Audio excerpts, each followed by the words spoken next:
ഏതൊരു സമൂഹത്തിൻ്റെയും നാടിൻ്റെയും കരുത്ത് എന്ന് പറയുന്നത് അവിടുത്തെ യുവാക്കളാണ്. ലോകചരിത്രത്തിൽ നടന്ന വിപ്ലവങ്ങളെല്ലാം നിങ്ങൾ പരിശോധിച്ചാൽ യുവാക്കളുടെ കരങ്ങളാണ് അതിൻ്റെ പിന്നിലുണ്ടാവുക. എന്താണ് ഇത്ര പ്രത്യേകത എന്ന് ചോദിച്ചാൽ, മനസ്സും ശരീരവും ഒരുപോലെ ഒത്തൊരുമിച്ച് ഊർജ്ജസ്വലമായി പ്രവർത്തിക്കാൻ സാധിക്കുന്ന ഒരു പ്രായമാണ് എന്നത് യുവാക്കൾക്കൊരു പോസിറ്റീവായ കാര്യമായി നമുക്ക് മനസ്സിലാക്കാൻ സാധിക്കും. ഏറ്റവും ശക്തിയുള്ള സമയമായി ഖുർആൻ പഠിപ്പിക്കുന്നതും ആ സമയത്തെയാണ്. ആദ്യം നമ്മളൊരു കുട്ടിയായി മാറാം. അല്ലാഹുല്ലദീ ഖലഖക്കും മിൻ ളഅഫിൻ, അള്ളാഹു നിങ്ങളെ സൃഷ്ടിച്ചത് ഒരു ദുർബലതയിൽ നിന്നാണ്. കരയാൻ മാത്രം അറിയുന്ന, കിടന്ന് പിന്നെ ചെരിഞ്ഞ് പിന്നെ മുട്ടുകുത്തി പതുക്കെ എണീക്കാൻ ദുർബലതകളിൽ നിന്ന് നിങ്ങളെ സൃഷ്ടിച്ചു തുടങ്ങിയതാണ്. സുമ്മ ജഅല മിൻ ബഅദി ളഅഫിൻ ഖുവ്വ, പിന്നെ ആ ദുർബലതകളൊക്കെ മാറി നിങ്ങൾക്കൊരു ശക്തിവത്തായ പ്രായം തന്നിട്ടുണ്ട്. അതാണ് യുവത്വം, യൗവനം എന്ന് വിളിക്കുന്നത്. പക്ഷെ അവിടെ അവസാനിച്ചില്ല. സുമ്മ ജഅല മിൻ ബഅദി ഖുവ്വത്തിൻ ളഅഫൻ വശൈബ, ആ ശക്തി കഴിഞ്ഞാൽ പിന്നെ ഒരു കാലം നിങ്ങൾക്കുണ്ട് ദുർബലതയുടെ നരബാധിക്കുന്നൊരു പ്രായം, വാർദ്ധക്യം വരാനുണ്ട്. യഖ്ലുഖു മാ യശാ, അല്ലാഹ് അങ്ങനെയാണ്, അവൻ ഉദ്ദേശിക്കുന്ന പോലെ കാര്യങ്ങൾ സൃഷ്ടിക്കും. വഹുവൽ അലീമുൽ ഖദീർ, അവൻ എല്ലാം അറിവുള്ളവനും എല്ലാത്തിനും കഴിവുള്ളവനാണ്. സൂറത്തുർ റൂമിൻ്റെ 54-ാമത്തെ ആയത്ത്. ഇതിൻ്റെ എല്ലാം അടിസ്ഥാനത്തിൽ നമുക്കെല്ലാം അറിയാം, നമ്മുടെ നാട്ടിൽ അല്ലെങ്കിൽ നമ്മുടെ വീട്ടിൽ അത്യാവശ്യ കാര്യങ്ങൾ നിർവഹിക്കുന്ന കാര്യം മുതൽ ഒരു രാജ്യത്തിൻ്റെ അതിർത്തി സംരക്ഷിക്കാൻ വരെ ഇത്ര പ്രായമുള്ള ആളുകളെ വേണമെന്ന് പറയും. അത് യുവപ്രായക്കാരെയാണ് വിളിക്കുക. സൈന്യത്തിലാവട്ടെ, പോലീസിലാവട്ടെ, രാജ്യത്തിൻ്റെ അതിർത്തി കാക്കുന്ന ഭടന്മാരിലാവട്ടെ, യുവത്വമാണ് അവരെല്ലാം ആവശ്യപ്പെട്ടുകൊണ്ടിരിക്കുന്നത്. പല നാടുകളിലും അശാസ്ത്രീയമായ ജനന നിയന്ത്രണം വരുത്തിയപ്പോൾ പല രാജ്യങ്ങളിലും യുവാക്കളില്ലാതെ പോയതിൻ്റെ ക്ഷീണം ഇന്നും മാറിയിട്ടില്ല. പലരും ആ നിയമങ്ങൾ പിൻവലിച്ചതായി നമുക്ക് കാണാൻ സാധിക്കും.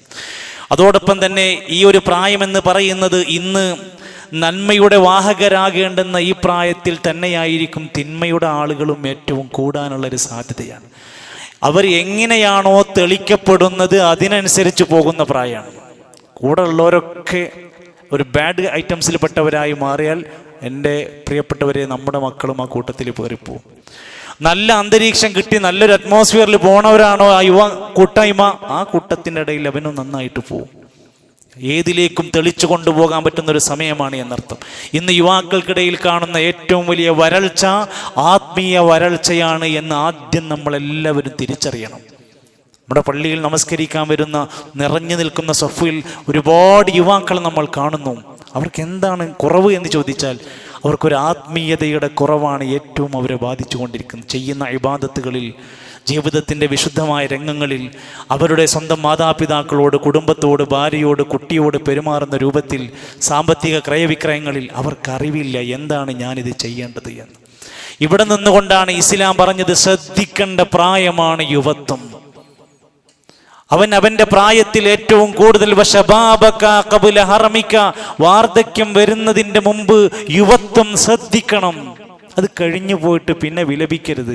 പ്രായമായ ആളുകളോട് ചോദിച്ചു നോക്കിയും അവരേറ്റവും സന്തോഷിച്ച, അവരേറ്റവും ജീവിതത്തിൽ ഒരുപാട് മഹത്വങ്ങൾ പറയാൻ, ഞാൻ ഇന്നത് ചെയ്തതാണ്, ഇത്ര നില ബിൽഡിങ്ങിൻ്റെ മുകളിൽ കയറിയതാണ്, ഇന്ന നിലക്ക് അധ്വാനിച്ച ആളാണ്, ഇന്ന് ഒരു വടി കുത്തിയിട്ട് വേണമെന്ന് പുറത്തിറങ്ങി നടക്കാൻ. അങ്ങനത്തെ ഒരു കാലം വരുന്നതിൻ്റെ മുമ്പ് നീ നിന്റെ യുവത്വം നല്ല കാര്യത്തിന് നന്നായി ഉപയോഗിച്ചോ.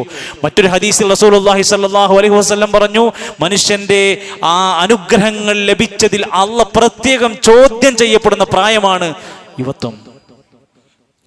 ആ കാൽപാദങ്ങൾ മുന്നോട്ട് ചലിപ്പിക്കാൻ കഴിയില്ല. അവൻ്റെ ഷബാബിനെ കുറിച്ച് ചോദിക്കും, ഫീമ അഫ്നാ വഫീമ അബ്ല, എവിടെയാണ് ഇത് കൊടുത്തത്? നിന്റെ യുവത്വം നീ എന്തിലാണ് ചെലവഴിച്ചത്? ലഹരിയിലും, സെക്സ് റാക്കറ്റുകളിലും, മൊബൈൽ അഡിക്ഷനിലും, ഗെയിമുകളിലും, വിനോദങ്ങളിലും, തോന്നിവാസങ്ങളിലും ഒക്കെ ആയിട്ടാണോ? അല്ല, ഒരു സുന്നത്ത് പാലിക്കുന്നിടത്ത്, ഒരു ദീന് പ്രചരിപ്പിക്കുന്നിടത്ത്, ഒരു ഹക്ക് പഠിക്കുന്നിടത്ത്, ഒരു ഇൽമിൻ്റെ മജ്ലിസിൽ, ഒരു പള്ളിയുടെ പരിപാലനത്തിൽ, ഒരു സ്വതക്കയുടെ മേഖലയിൽ, ഒരു ചാരിറ്റിയുടെ വകുപ്പിൽ, ഒരു പാവപ്പെട്ട കുടുംബത്തിനെ സംരക്ഷിക്കുന്ന വകുപ്പിൽ, എന്തെല്ലാം കാര്യങ്ങൾ ചെയ്യേണ്ട ഒരു പ്രായത്തിലായിരുന്നു നാം ഉള്ളത്. എന്നിട്ട് എന്താണ് നാം ചെയ്തത് എന്ന് നോക്കുക. ഇന്നത്തെ കാലഘട്ടത്തിൽ നമ്മൾ വേട്ടയാടിക്കൊണ്ടിരിക്കുന്ന പ്രധാനപ്പെട്ട അപകടങ്ങളെ നമ്മുടെ യുവാക്കൾ നന്നായി തിരിച്ചറിയണം. അതിലേറ്റവും പ്രധാനമാണ് ലിബറലിസവും, യുക്തിവാദവും, മതനിരാസവും യുവാക്കൾക്കിടയിൽ ഇൻജെക്റ്റ് ചെയ്യപ്പെട്ടുകൊണ്ടിരിക്കുകയാണ്. അത്തരം വാർത്തകളും ആളുകളും മീഡിയകളും നന്നായി പ്രൊമോട്ട് ചെയ്തുകൊണ്ടിരിക്കുകയാണ്. രസമുള്ള ലഡുകളിലായിക്കൊണ്ട് കൈപ്പുള്ള ആശയത്തെ അവർ പ്രചരിപ്പിക്കാൻ പല തന്ത്രങ്ങളും മെനഞ്ഞുകൊണ്ടിരിക്കുകയാണ്. നമ്മുടെ യുവാക്കൾ എത്രയോ പേർ അത് കേട്ടിട്ട് അതിൻ്റെ അടിസ്ഥാനത്തിൽ മതത്തിൽ നിന്ന് പിറകോട്ട് പോകുന്ന ആളുകളുണ്ട്. അള്ളാഹുവിൻ്റെ ഖുർആൻ പറഞ്ഞു, ഇസ്ലാമിനെ വിമർശിക്കുന്ന, പ്രവാചകനെ പരിഹസിക്കുന്ന ആളുകളുടെ കൂട്ടത്തിൽ, സംസാരത്തിൽ നീ പോയി ഇരിക്കരുത്. നിനക്ക് മറുപടി പറയാൻ കഴിയില്ലെങ്കിൽ, നിനക്ക് വിശദീകരിക്കാൻ കഴിയില്ലെങ്കിൽ, അല്ലാഹുവിൻ്റെ ഖുർആൻ പറയാണ്, വഖദ് നസ്സല അലൈക്കും ഫിൽ കിതാബി അൻ ഇദാ സമിഅ്തും ആയാതില്ലാ യുക്ഫറു ബിഹാ. അള്ളാന്റെ ആയത്തുകളെ നിഷേധിക്കുന്ന ഒരു രംഗം വന്നാൽ, വയുസ്തഹ്സഉ ബിഹാ, അതിനെ പരിഹസിക്കുന്നത് നീ ഇങ്ങനെ കണ്ടാൽ, ഫലാ തഖഉദു മഅഹും, അവരുടെ കൂടെ നീ പോയിരിക്കരുത്. നിനക്കും തോന്നും കുഴപ്പമില്ലല്ലോ എന്ന്. ഹത്താ യഖൂലു ഫീ ഹദീസിൻ ഗൈരി, അവർ മറ്റു വിഷയങ്ങൾ സംസാരിക്കുന്നത് വരെ അവരുടെ കൂടെ പോയി ഇരിക്കരുത്.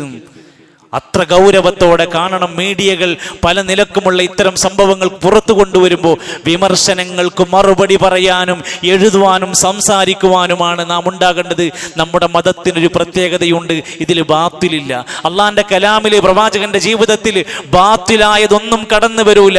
ലാ യഅതീഹിൽ ബാത്തിലു മിൻ ബൈനി യദൈ വലാ മിൻ ഖൽഫിഹി തൻസീലുൻ മിൻ ഹകീമിൻ ഹമീദ്. ഇത് അല്ലാഹുവിൽ നിന്ന് വന്ന മതാ.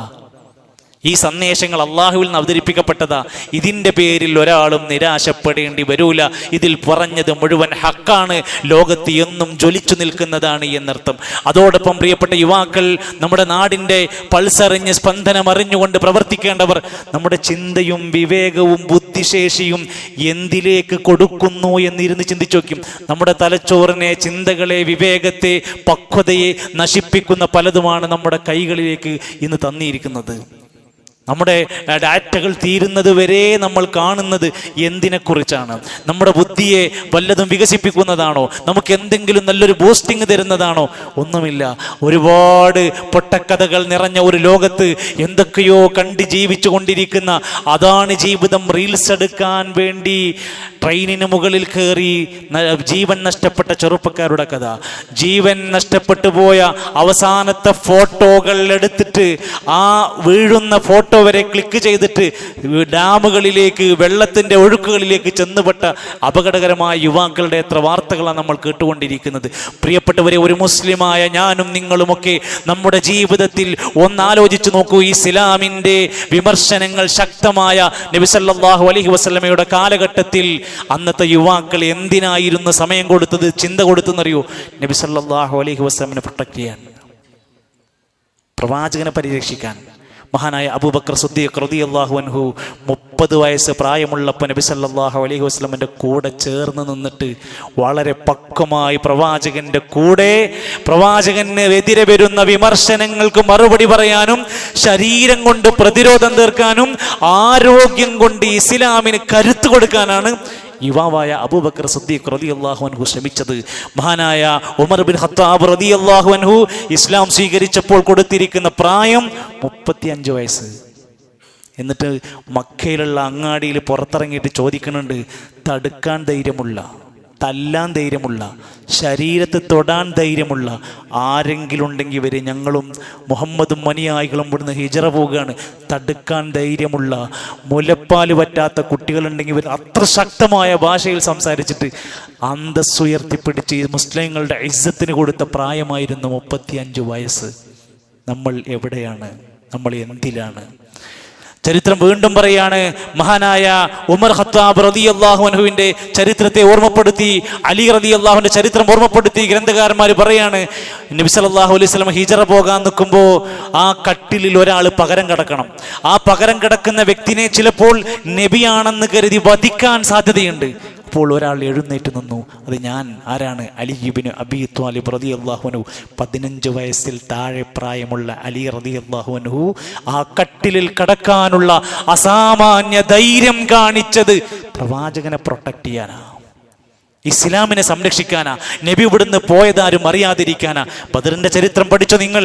ബദറിലെ മരിച്ച 14 സ്വഹാബിമാരുടെ പേരെങ്കിലും പഠിച്ചോ? അതിലൊരു ചെറുപ്പക്കാരന്റെ പേരുണ്ട്, 16 വയസ്സുള്ള ഉമൈർ ബിൻ അബീ വഖാസ് റളിയല്ലാഹു അൻഹു. 16 വയസ്സ്. അള്ളാഹുവിൻ്റെ മാർഗത്തിൽ അടരാടി ഈ രക്തസാക്ഷിത്വം ഉണ്ടാകുമെന്ന് പ്രതീക്ഷിച്ച് തന്നെ അതിനുവേണ്ടി ഇറങ്ങി പുറപ്പെട്ടവരുണ്ടായിരുന്നു. ചരിത്രത്തിൽ വീണ്ടും നമുക്ക് കാണാൻ സാധിക്കും, മഹാരഥന്മാരുടെ കൂട്ടത്തിലെ സ്വഹാബിമാരിൽ 10 പേർ സ്വർഗം കൊണ്ട് സന്തോഷ വാർത്ത അറിയിക്കപ്പെട്ട 10 പേരിൽ ഒരാളാണ് സഅദ് ബിൻ അബീ വഖാസ് റളിയല്ലാഹു അൻഹു. ഉമ്മ ഒരുപാട് ശ്രമിച്ചു, മോനെ നീ ഇസ്ലാം എന്ന് പോന്നില്ലെങ്കിൽ ഉമ്മ ഇവിടെ കിടന്ന് മരിക്കും, ഞാൻ വെള്ളം കുടിക്കൂല, ഞാൻ ഭക്ഷണം കഴിക്കൂല, എനിക്കൊന്നും വേണ്ട, നീ മതത്തിന്ന് പോന്നാ മതി. ഒരുപാട് ശ്രമിച്ചിട്ടും മകൻ തിരിച്ചു വരുന്നില്ല. അവസാനം ഉമ്മാനോട് മകൻ സഅദ് ഇബ്നു അബീ വഖാസ് റളിയല്ലാഹു, ചെറുപ്പക്കാരൻ, അദ്ദേഹം പറഞ്ഞ വാക്കുണ്ട്, ഉമ്മ എൻ്റെ മുമ്പിൽ കടന്ന് 100 തവണ നിങ്ങൾ മരിച്ചു വീണാലും ഈ ദീന് വിടാൻ സഅദ് തയ്യാറല്ല. ഇസ്ലാമിന് വേണ്ടി പറയേണ്ടത് പറഞ്ഞു. എന്നിട്ട് ആദ്യമായി ഒരു രംഗത്തിൽ സഹാബത്തിന്റെ ഇടയിൽ നിന്ന് അമ്പെയ്യാൻ വേണ്ടി ഏറ്റവും അറിവുള്ളവൻ സഅദ് റളിയല്ലാഹു അൻഹു ആയിരുന്നു. ആദ്യമായി അമ്പെയ്യുന്ന സമയത്ത് അദ്ദേഹത്തിന്റെ പ്രായമുണ്ട് ചരിത്രത്തിൽ 17 വയസ്സ്. ഇസ്ലാമിന് വേണ്ടി ആദ്യമായി അമ്പെയ്ത സ്വഹാബി സഅദ് ഇബ്നു അബീ വഖാസിന്റെ പ്രായം 17 വയസ്സ്. എന്തിന്? കേരളക്കരയിൽ വിപ്ലവകരമായ ദീനിയായ ഒരുപാട് മുന്നേറ്റങ്ങൾക്ക് നായകത്വം വഹിച്ച 2 ഷെൽഫുകളിലും സൂക്ഷിച്ചു വെച്ചിരിക്കുന്ന അമാനി മൗലവി റഹിമഹുല്ലയുടെ പരിഭാഷ നിങ്ങൾ എപ്പോഴെങ്കിലും വായിച്ചു നോക്കിയിട്ടുണ്ടോ?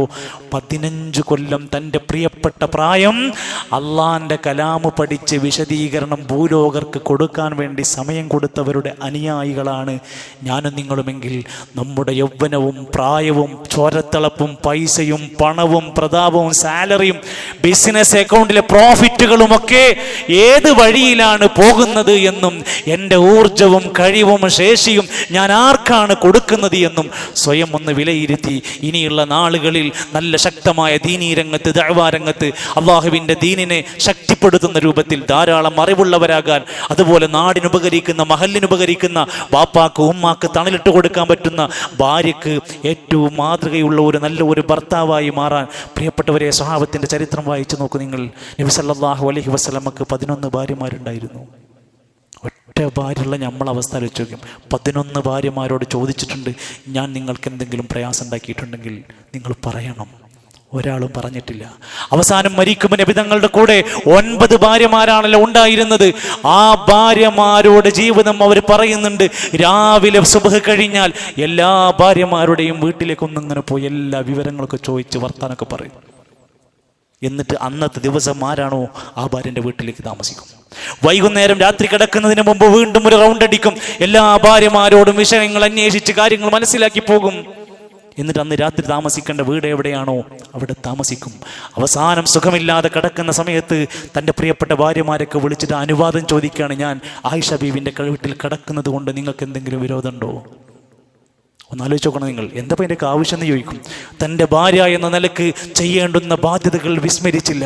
എന്തിനേറെ ഏറ്റവും പ്രാധാന്യത്തോടെ നമസ്കാരത്തെ കാണുന്ന നബി സല്ലല്ലാഹു അലൈഹി വസല്ലം സുജൂദിൽ കിടക്കുമ്പോൾ പ്രിയപ്പെട്ട പേരക്കുട്ടി അങ്ങ് ഷോൾഡറിൽ വന്ന് ഇരുന്നപ്പോൾ, നമസ്കാരം അവിടെ നിൽക്കട്ടെ, കുട്ടിക്കൊരു പോറലേൽക്കാൻ പാടില്ല, എൻ്റെ കുട്ടിക്ക് നമസ്കാരം ഒരു ശല്യമാകാൻ പാടില്ല, അതുവരെയും കളിച്ചിരി പറഞ്ഞ് വർത്തമാനം പറഞ്ഞിരിക്കുന്ന എൻ്റെ പ്രിയപ്പെട്ട വല്ലിപ്പ നിസ്കാരത്തിൽ ഭയങ്കര കാർക്കശ്യക്കാരൻ ാണെന്ന് തോന്നാതിരിക്കാൻ അവിടെ തന്നെ സുജൂദിൽ കിടന്ന് കുട്ടി അവിടെ നിന്ന് പുറത്ത് ഇറങ്ങിയിട്ടാണ് നബി സല്ലല്ലാഹു അലൈഹി വസല്ലം എഴുന്നേറ്റത് സുജൂദിൽ നിന്ന്. എന്തെന്നൊക്കെ പഠിക്കേണ്ടത്. കുടുംബത്തിലും ഏറെ മാന്യത കാണിക്കുന്ന വ്യക്തിയായിരുന്നു ആയിഷ റളിയല്ലാഹു അൻഹ. ഒരുപാട് ചരിത്ര സംഭവങ്ങൾ വിശദീകരിക്കുന്നുണ്ട്. ഖദീജ റളിയല്ലാഹു അൻഹ പ്രവാചകന്റെ ജീവിതത്തിൽ ഉണ്ടാക്കിയ മഹത്തരമായ സാമ്പത്തികമായ ഭദ്രതയും സുരക്ഷിതത്വത്തിനപ്പുറത്ത് ഒരു ഭർത്താവിന് കൊടുക്കേണ്ടുന്ന കരുതലെല്ലാം ഉള്ളപ്പോൾ തന്നെ നബി തങ്ങൾ തിരിച്ചു കൊടുക്കാനുള്ള സ്നേഹവും സന്തോഷവും പൂർണ്ണമായി തൻ്റെ ഭാര്യയ്ക്ക് കൊടുക്കുന്നവരായിരുന്നു. സമ്പത്ത് കുടുംബത്തിന് വേണ്ടി ചെലവഴിക്കുന്നവരായിരുന്നു, ദീനിന് വേണ്ടി കൊടുക്കുന്നവരായിരുന്നു. അല്ലാഹു സുബ്ഹാനഹു വ തആല നമ്മുടെ യുവാക്കൾക്ക് നല്ല ദിശാബോധവും പക്വതയും ഈമാനും കരുത്തും പ്രദാനം ചെയ്യുമാറാകട്ടെ. എല്ലാവിധ പാപങ്ങളും സുരക്ഷിതരായി നല്ല കരുത്തുള്ള യൗവന തിളപ്പിൽ അള്ളാഹുവിൻ്റെ ദീനിന് വേണ്ടി ഇറങ്ങിത്തിരിക്കാൻ അള്ളാഹു അവർക്കെല്ലാം മഹത്തായ വലിയ തൗഫീഖ് പ്രദാനം ചെയ്യുമാറാകട്ടെ. നമ്മുടെ നാട്ടിൽ, നമ്മുടെ പള്ളിയിൽ, നമ്മുടെ മഹല്ലിൽ ഇസ്ലാമികമായ ധാരാളം നന്മകളിൽ മുന്നോട്ട് വന്നുകൊണ്ട് ഈ ദീനിൻ്റെ കൂടെ, ഈ പ്രവർത്തനത്തിൻ്റെ കൂടെ ചാര നിൽക്കാൻ ഒറ്റക്ക് നിന്ന് മാറി നിന്ന് ഒരുപാട് ആളുകൾ അവരവരുടേതായ ലോകത്ത് നിന്ന് വിമർശിക്കാനും ഒഴിഞ്ഞു നിന്നുകൊണ്ട് പലതും പറയാനും നൂറുകണക്കിന് ആളുകളുണ്ട്. ദീനി രംഗത്ത് പ്രവർത്തിക്കാനാണ് ആളില്ലാത്തത്.